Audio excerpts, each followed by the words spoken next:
Buenos días, profesor. Mi nombre es Jordi Calderón y en este laboratorio de refrigeración y aire acondicionado vamos a hacer el ciclo básico de refrigeración de la misma sesión 2. Bueno, como objetivo tenemos identificar los parámetros de operación del ciclo básico y también trazar el ciclo básico en el diagrama de presión y volumen específico.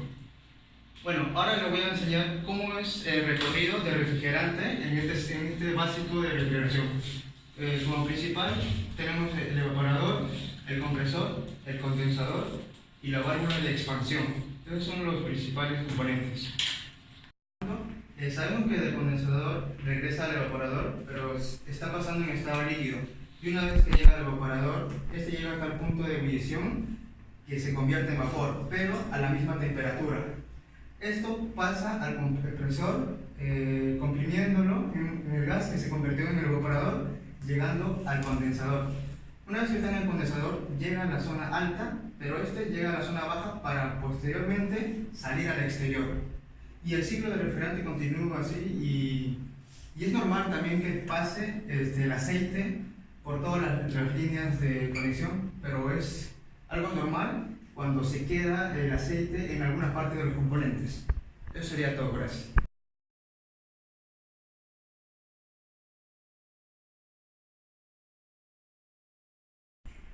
Buenas tardes, profesor. Mi nombre es Ken Armas y hoy les voy a explicar la toma de datos que realizamos en el laboratorio. Primeramente, hemos abierto la válvula de expansión.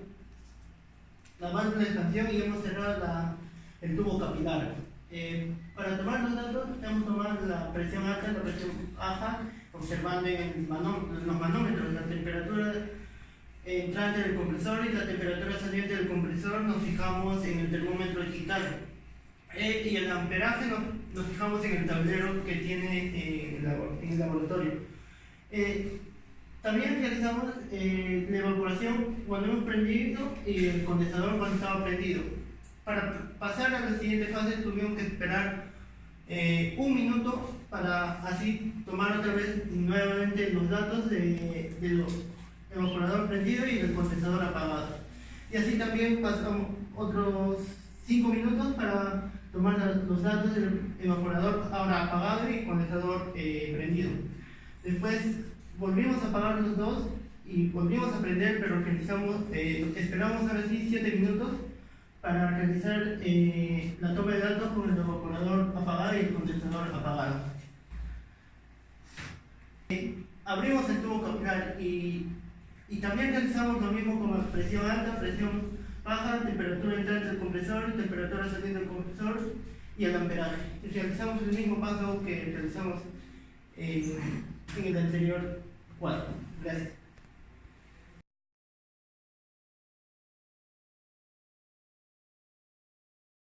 Buen día, profesor Rodríguez. Mi nombre es Luis Ángel Mesa y yo le voy a hablar acerca de los cálculos que realizamos después de las mediciones.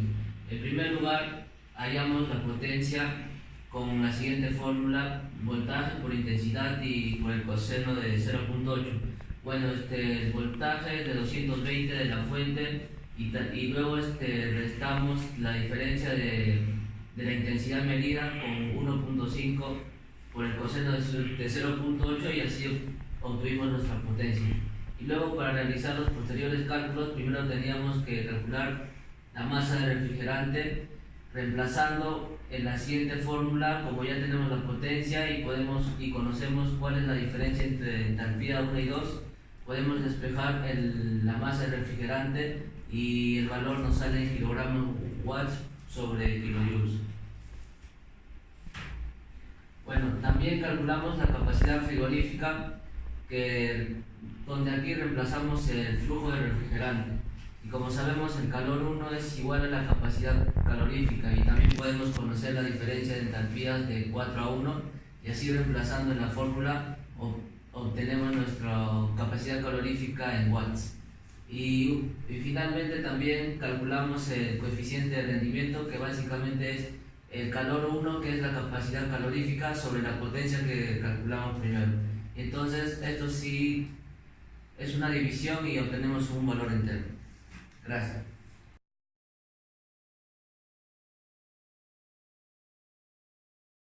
Buenos días, profesor. Mi nombre es Javi Yupanqui Luis Andrés y yo le voy a hablar sobre los datos que hemos ido recolectando sobre cálculos. Bueno, primero comenzamos sobre la válvula de expansión.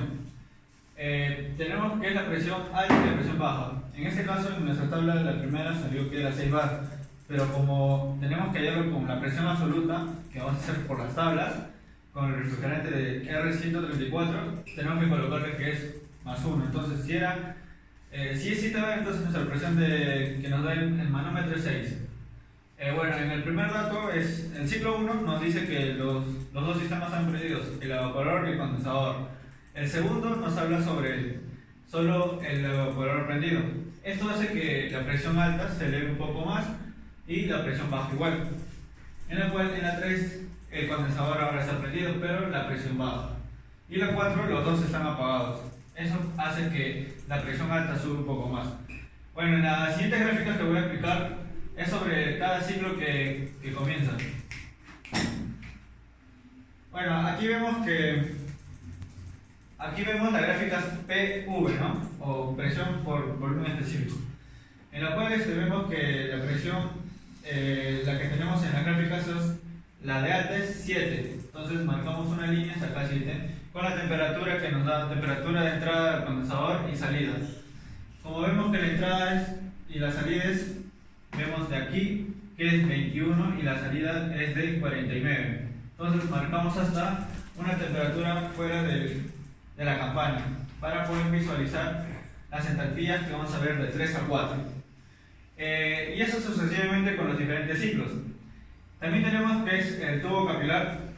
En la siguiente tabla vemos lo mismo, la presión alta y la presión baja, pero da los mismos resultados que la anterior tabla, ¿no? Y la siguiente gráfica que podemos ver es sobre el tubo capilar, que ahora, ¿por qué es el tubo capilar? No? Porque el tubo capilar solo ingresa directamente, en cambio el tubular de expansión tiene que pasar un proceso para poder abrir por presión, en la cual vemos que también las presiones altas ahora han subido mayor que el tubular de expansión, y así sucesivamente. Lo que quiero rescatar es que el ciclo 4 ha sido el que ha tenido mayor, ¿no? El que ha tenido una presión alta mayor y una temperatura alta mayor. Eso es porque el evaporador del condensador ha sido apagado. Gracias.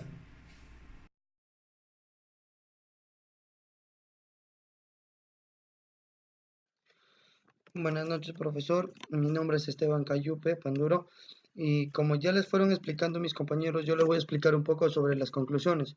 Uno de nuestros objetivos fue identificar los parámetros de operación del ciclo básico y otro de nuestros objetivos fue trazar el ciclo básico del diagrama PV.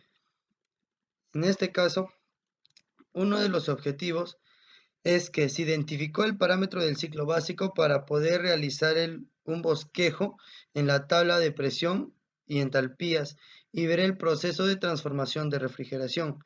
¿Qué quiere decir esto?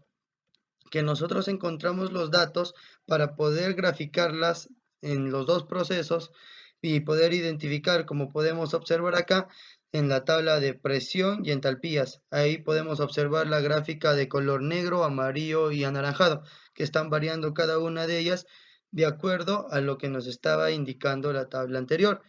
Por ejemplo, en la tabla anterior nos dice cuando el evaporador está prendido y el condensador está prendido.